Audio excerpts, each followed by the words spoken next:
Καλοκαίρι 2025, Ορφέα. Θα σου πω κάτι. Κάθε φορά ερχόμαστε, ανοίγουμε και την ώρα που καθόμαστε εκεί είναι κλειστές και οι δύο πόρτες. Δεν έχω καταλάβει πότε πέρασε κάθε χρονιά. Ναι, δεν το καταλαβαίνουμε γιατί περνάει γρήγορα και έντονα, αλλά τα κόκαλά μας το καταλαβαίνουν. Βέβαια περνάει και ευχάριστα, αλλά τα κόκαλα το καταλαβαίνουν πάντα, φίλε. Πώς φάνηκε το φετινό καλοκαίρι? Ένα από τα ομορφότερα που έχουμε περάσει, νομίζω, μετά από 21 χρόνια. Είναι από τα ομορφότερα καλοκαίρια με μια πολύ δυνατή ομάδα και πάρα πολύ καλό κόσμο. Κόσμο με πάρα πολύ ωραία διάθεση φέτος. Πραγματικά πάρα πολύ που μας έκανε να το ευχαριστηθούμε και περισσότερο από άλλες φορές. Και η ομάδα νομίζω ότι έσκησε καλύτερα από κάθε άλλη χρονιά.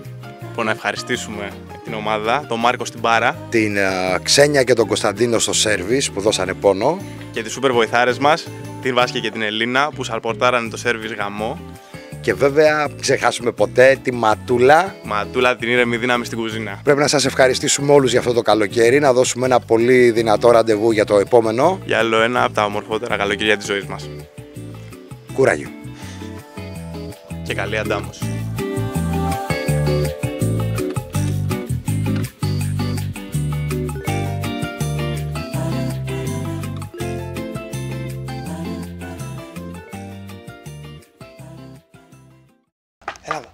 Έλα σε ρωτήσω. Έλα εδώ.